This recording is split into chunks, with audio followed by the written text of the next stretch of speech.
Broadcasting live from the Business Radio X studios in Atlanta, Georgia, it's time for Atlanta Business Radio, spotlighting the city's best businesses and the people who lead them. And we are back with ATDC Radio, broadcasting live down here at ATDC. This is so much fun. It beats the heck out of working down here, doesn't it? Amen. This is going to be a fantastic segment. Both returned guests, no strangers to the Business Radio X microphone. We're going to get a chance to catch up with and visit with Corbett, Gilliam, and with Sid Mookerji. Welcome, gentlemen. Hello. Thank you. Happy to be here. So, Sid, it's been a while since we talked. What are you up to? You've got 2 or 3 tentacles into this ATDC ecosystem. Yeah, tell us about what you're doing here. Yeah, absolutely. My past experience has been that of an entrepreneur in the retail space. I used to work with retailers and e-commerce providers. Had a pretty significant size company, 3,000 people in 8 countries. Sold the company, exited. And then I have been working with the mission of trying to create an innovation ecosystem for retail. And I want to make Atlanta the hub for that. So there are 2 aspects to this. One being what I'm doing through the Mookerji Foundation. And the Mookerji Foundation has made a gift to the Georgia Tech Foundation, which in turn has resulted in a retail tech focus vertical here at ATDC. And then the other is Silicon Road. And Silicon Road is basically a fund, an accelerator, a place to sponsor research at Georgia Tech, and basically create, again, a place where retailers, researchers, startups can all meet to talk and discuss how innovation in retail is happening or should happen. So now what's your kind of view of retail in today's world? It seems there's a lot of attention to retail. And you're reading on one hand, a lot of retailers are going out of business. And then you're seeing the growth. And today or yesterday was Amazon Prime Day. So e-commerce seems to be going gangbusters. How is that all kind of fitting in your world, that ecosystem? Yes, retail is being disrupted. That's probably an understatement. And the first thing, let's step back. Okay, now it's not that people are buying any lesser. Right. People are still buying. That's still People happening. are buying more than ever before. Right. The population of the world is increasing and everybody wants something. And more and more people are coming out of poverty, so they have money to buy things. Absolutely. Exactly. We, in general, are getting more affluent and we definitely have a lot more money to spend. And so we are buying things. Now, what is changing is how we are buying things. Right? I mean, this old way of buying things in a mall and driving up, parking in the parking lot, going out there. And, if you don't get what you want, we'll be back tomorrow. Well, that whole way of thinking has changed, right? I mean, it has become where, I'm going to go to the mall maybe to try out a suit, see if I like the way the texture feels, see if it fits me. But guess what? If I don't find my exact fit, I don't find the exact color that I like, I'm going to just go online and buy it from, one of several. Obviously, Amazon is being one of them. Right. So just the nature of how people are buying is changing. So now because of you have these kind of an Amazonian focus of the world where you have this big entity and people think they're buying from Amazon, but in actuality, a lot of times they're not buying from Amazon. Amazon's just the conduit to get the stuff they want. But it is a firm that's actually got the stuff and sending it to them, right? But they just call it Amazon. That's right. I mean, but, again, Amazon is probably no different than Macy's, right? So Macy's also gets the merchandise from other manufacturers and then sells it to the ultimate customers. Mm-hmm. And Amazon is doing the same thing. Now, Amazon will have what you're looking for every single time. If you are a Macy's or a Sears, that's a lot more difficult because you have limited, square footage in which you can store the merchandise that somebody might be looking for. So here is where technology comes in. And where we can potentially use, things like artificial intelligence, machine learning to kind of predict that you walking into a store, what is it that you will be looking for most likely? And some of the retail chains have mastered that, and some others are still catching up. Now, how do you kind of view the when the mall experience or the shopping experience and the browsing goes away? where does that kind of sense of discovery where you stumble upon these things occur? Because a lot of times, like you said, I'm looking for something. You're able to, through technology, have the thing that I'm looking for available for me when I want it. But where does that sense of just kind of stumbling upon or discovering come into play? Because there's retailers like a Costco or some of these others where they build in this kind of treasure hunt, this kind of experience where I find things and I discover it and I win. That comes into play. That and just the social experience, right? I mean, Right. And especially going into a mall on a Saturday afternoon, it's a nice experience, right? It's probably 100 degrees outside. You're going into a mall and, maybe meeting some friends over there, especially if, teenagers. I mean, this is a great place to hang out. Now, having said all that, the browsing and the social experience will never go away. I think this whole concept that the physical retail will completely disappear is probably a myth, in my opinion, anyway. And just because there are also certain categories of things that we will probably not buy online very often. You probably will not buy $1,000 suit online, right? You'll probably want to go and try it out. Nice shoes. But some of the lower value merchandise. Well, what about fruit? Are you going to buy a peach? Exactly, right? Exactly. So I think that there are certain categories of things which we will never buy online, but the experience has to be made better. Mm-hmm. And there are many, many retailers that are working towards that. Is that where you see the opportunity for the retailer? Is that they got to really think of themselves kind of like Disney-esque in the sense that you better give me a compelling reason to go get in my car to drive and to come there. There has to be something I'm getting outside of just the stuff I want to buy. Correct. First of all, you got to give me the stuff I'm going out there to buy. That's the first thing. So table stakes. Right. That is called merchandising, right? So that needs to be extremely accurate. Has not been in the past. And the second is, once you are there, you got to give me a more complete experience. And there are so many different concepts. Georgia Tech is doing some wonderful research where they are saying, hey, you know what? Why don't we make malls for people that are in the physical exercise frame of mind, right? So you go there and you buy sports-related items. Maybe there is a running track right there. Maybe there is a gym in that same location. So you're no longer going there just to buy a pair of sneakers. You're going there for the entire experience, and you probably are going to go there during a lunch break, if you happen to be one of the health freaks. Right. So there are those kinds of concepts that are coming out. There are many, many other concepts that are being tried out. For example, maybe a holographic runway, a ramp, if you will, right? And where the model is you. So that I'm kind of immersed into that world. Exactly, right? And these are all things that you need a lot of space for. So there is a lot of those things which actually have huge potential in retail, in commerce in general. And while we are talking about the front end experience, there is a lot that also needs to happen on the back end. Mm-hmm. In other words, think about the warehouses. So the retailers have these big warehouses which are several football fields in size, and in earlier days, you just basically would put a bunch of shirts in boxes and send them to different stores where they would sell. But now, well, guess what? A lot of the work that happens in these warehouses is one shirt and one tie, maybe, right? And if you're going to make this poor guy walk across the length of that warehouse, it's expensive and inefficient. So, they have to think about, how are people buying things? What are they buying together? That's one thing.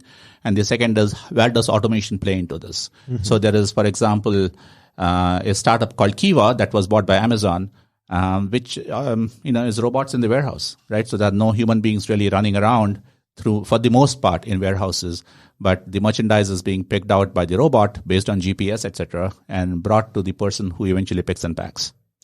Now, what about, so there's this, you need to have this kind of mass customization, right? There, where does 3D printing and things like that come into play, where they're building my thing I want just on demand when I want it, instead of guessing that in 18 months I'm going to like this thing, and I'm going to like it. Not only am I going to like it, I'm going to like it in purple with stripes. Absolutely. And 3D printing as well as robotic manufacturing are two big things which are, again, changing the world of manufacturing even. I'm an investor in a company in town called Software Automation, Georgia Tech Technology. and the wear is WEAR. And they have robots that actually completely have automated the manufacturing process for apparel. Okay, and they call those robots sewbots because they're sewing. They're sewing, right? They're sewing, cool. and it's one of the hottest things out there. Wow. Right, and they basically now the long-term view of this is that hopefully they'll be able to put this in a store where you go in there and say what you want, right? And it's no longer about large and extra large and medium. It's about a size which is your size that this will be manufactured to. And then, so how far away are we from that kind of from that dream coming true? It's here, but it's not yet as efficient or as boxed in a manner that it can be put into a store. But these guys are doing very, very well and have many customers. So now, when you're talking about retail, we're talking a lot about apparel. Is retail touches other areas as well? Are you seeing the kind of the gap change, kind of shrink in other areas? Can you like Home Depot or those kind of where there's stuff, not just clothes? Oh yeah, absolutely. It is everywhere. One of the big challenges I'm sure that you have faced, if I'm just the Home Depot example, is you go in there and you're looking your grandma is in her home and her refrigerator is showing a change filter light, right? So how is she going to figure out what filter to get? Right. And then where is it actually located? So once again, computer vision comes in, right? So you can take a picture of the fridge and hopefully somebody at Home Depot will be able to tell you, a computer at Home Depot will be able to tell you exactly which filter is required to change, and then gives you step-by-step instructions as to how to change it. So those kinds of things, it all exists, but it's all very kind of thrown in different places, and bringing it all together is a huge opportunity for people like that. But is it also a play for the Internet of Things where the refrigerator tells you, hey, this filter ABC 123 needs to be filled, and then it's contacting and it's on place. aisle 4 at your local Home Or Depot. it just is do you want it delivered, and then it comes to your house. That's right. Hey, Alexa, get me that filter. Exactly. Yes. So you're seeing more and more of the convergence like that? Absolutely. And this is one of the more interesting things which is happening today. We are a very brand sensitive demographic in the United States, right? Brands mean a lot to us.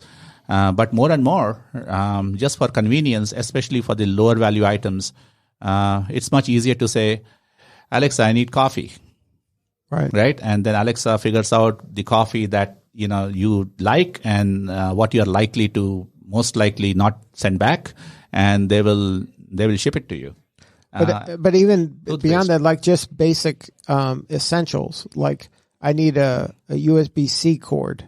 Oh, am I brand loyal to a certain brand for that, or I just need a USB-C cord? That's right. But you probably are brand loyal in terms of toothpaste. Right. But the thing is that that's why the CPG companies spend tons and tons on marketing, of course. Now, looks like we are getting to a world where that will not count as much. Are you seeing that? Is that a trend where you're seeing absolutely. Brand is less important as it was maybe 20 years ago? Not yet, but that's exactly where Amazon is going. So Amazon's the next big thing for Amazon is basically convert everything to voice recognition. Right. So voice is an extremely important part of the strategy of all these big internet first players in retail and otherwise. And then but is the brand I'm trusting Amazon then? That's right. You're trusting Amazon to bring you something which you like. Mm-hmm. Where you're saying that like they're in Trader Joe's, they have the Trader Joe's brand in a lot of things, and I'm trusting that Trader Joe's brand or Costco Kirkland brand is good enough for me that they're vetting these people enough that if they're going to put their name on it, it's going to be good enough for me. Exactly. Yeah, that's exactly what's happening. So then that causes a disruption for those brands then. The CPG companies, absolutely, yes. And are you seeing that happen? Yes, it's happening all the time. It happens right now in a store. Right, but it's happening even online. The online problem, actually, people, if you think that the online guys are having a fabulous ride, that's not true as well. So they are trying to figure out some answers also. So the big thing is that when you walk into a store and you go there to say buy a pair of shoes, as you pass through the pant aisle, you might stop and take a look and maybe buy a pair of jeans, you might buy a shirt. It's much less likely to happen online. So this whole concept of kind of cross-selling, etc., is something that online e-commerce players are trying to figure out how to overcome. Now, when you talk about the word retail, are you including kind of restaurants and things like that, or your retail is different? No, we have a very broad definition of retail. There are common problems being faced by all these different players. So at a very high level, anybody who is kind of selling stuff that they're not manufacturing themselves, we call retail. Mm-hmm. So they have to store it somewhere. Maybe they might go through a small process of reconstructing something before it is being sold. But in general, that's the definition that we use. So then retail would touch like the movie industry where Netflix, you would go into a movie theater to have an experience of watching a movie. And now people are using e-commerce, so Netflix to watch it in their house and not dealing with going there. And so the movie theater has to reinvent themselves to create that compelling reason to come inside. There is that. Yeah. I mean, I think that once you get into entertainment, there's probably a greater degree of specialization. Which may not apply to every aspect of retail, right? But, in general, where you're looking at merchandise, physical merchandise especially, that you are having to keep stored in some way, right? Move it between locations, and then eventually that last mile delivery is usually what we consider to be retail. So now that you have this retail tech initiative here at ATDC, what do you need more of now? Are the universities kind of embracing this and putting talent or creating curriculum around this? Yes, there is that. Excuse me. The big challenge is this. The big challenge is that there is a big gap between academia and industry, right? So you have, on one hand, you have a lot of great research that is going on. And that basically that gets put on the shelf for several years. Ultimately, it's rediscovered and then put into industry. Okay. Now, one of the things that we are working on at Silicon Road is working with some of the smartest guys in Georgia Tech and trying to find the kinds of technologies that they're working on today and bring it, quicker to the industry itself. So that's the biggest thing that we are trying to achieve out of being here at Georgia Tech in this ecosystem. Mm-hmm. So now you're finding that they are coming up with ideas that are kind of commercializable? Yeah, absolutely. I mean, it's amazing. For example, I mean, we are working with Dr. Benoit Montreux. He's a very smart Canadian guy living here. I mean, of course, now he's American. And he's working on what he calls the physical internet. It's basically supply chain 2.0, and where he has using artificial intelligence and machine learning kind of determining what can be put in the store, right? So because you have limited square footage, right, to store stuff. So so he calls that display optimization. So a right mix of SKUs that you can put in a store, taking into account the people who are likely to walk in. And the second is what he calls warehouse optimization. So what is it that you can put in other stores in the same city? Okay, so that even if I can't give you the exact shirt that you are looking for, I can say, I have it in that other store and it'll reach your home before you reach home. Mm-hmm. Okay, and then finally, of course, I mean, there are some things which are esoteric. Nobody might have it at that time. They might say, well, it'll take you 3 days to get it. So that kind of optimization is pretty amazing stuff. So that's one thing. We have Dr. Seth Hutchinson. He's the head of the Institute of Robotics and Intelligent Machines, and he's been working on how to automate an entire store.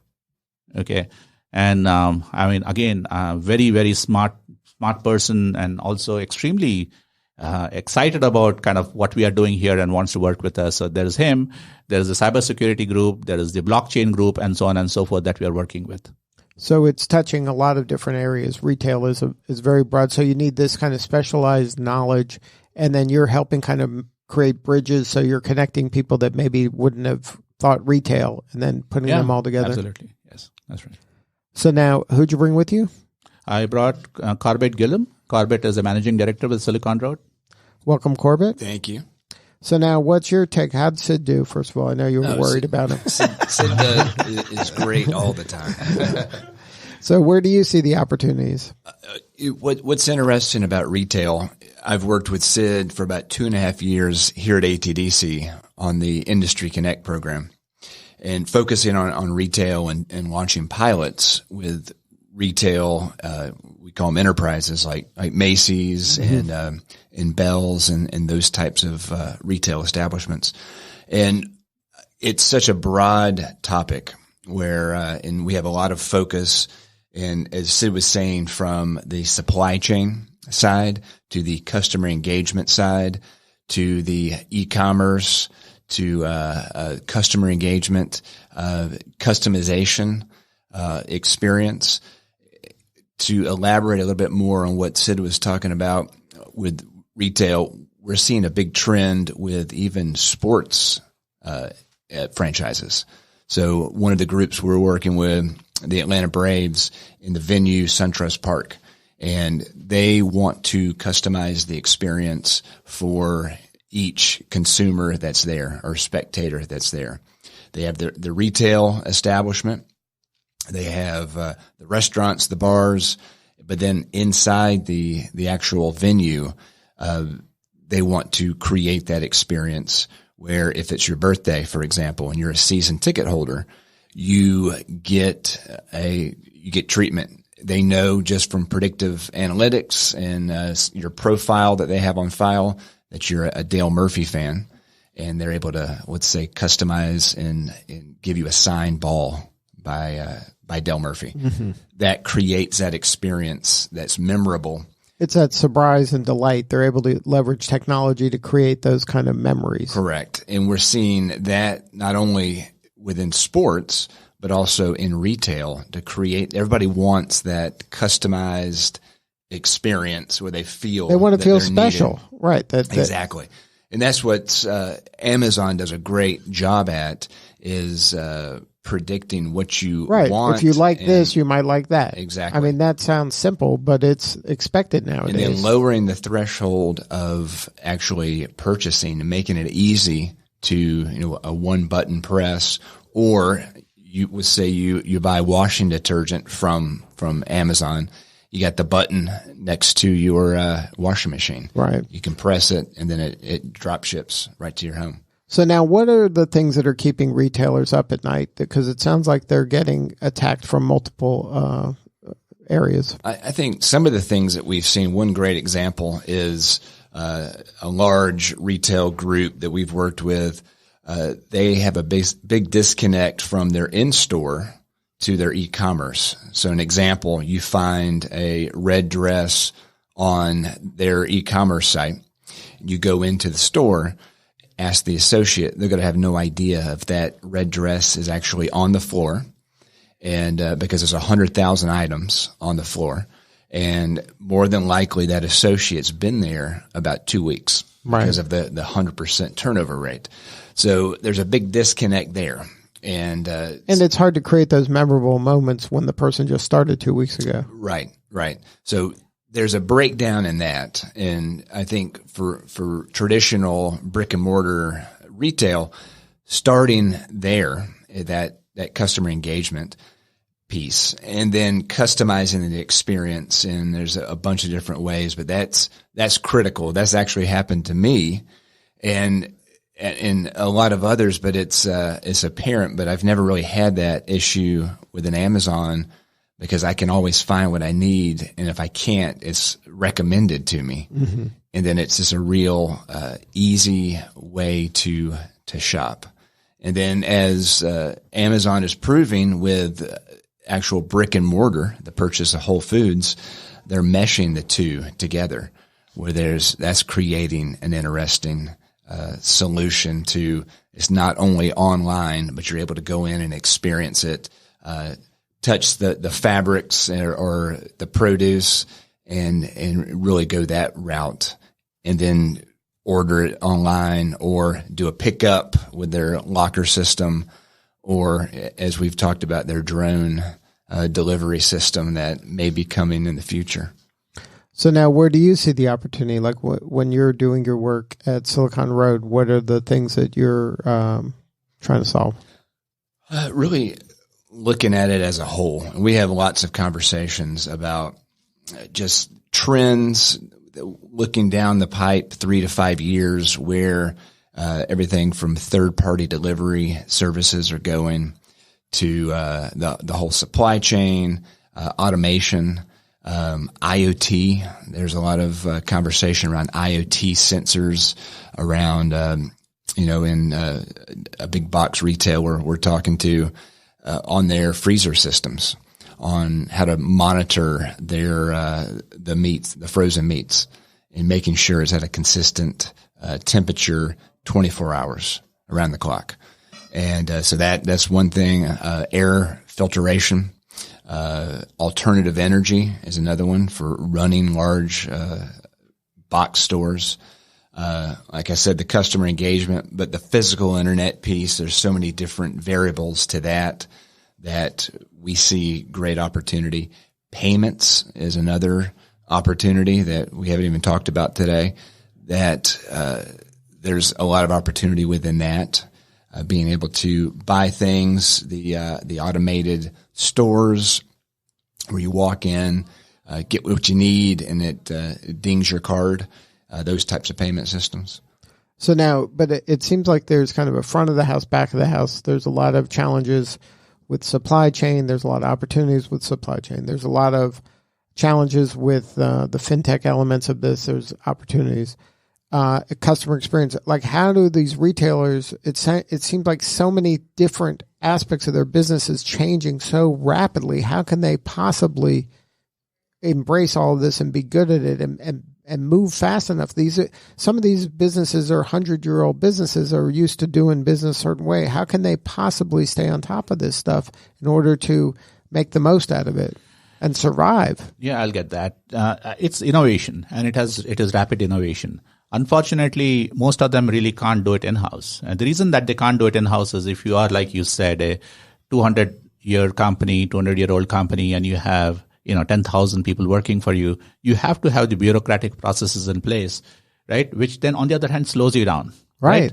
So, that's where somebody like Silicon Road can be helpful, right? Because, they have to rely heavily on the entrepreneurs, the people with the 5-person startups that can solve a specific problem for them at a relatively low risk in terms of kind of, their investment, et cetera, et cetera. So that is the direction that we are taking them in.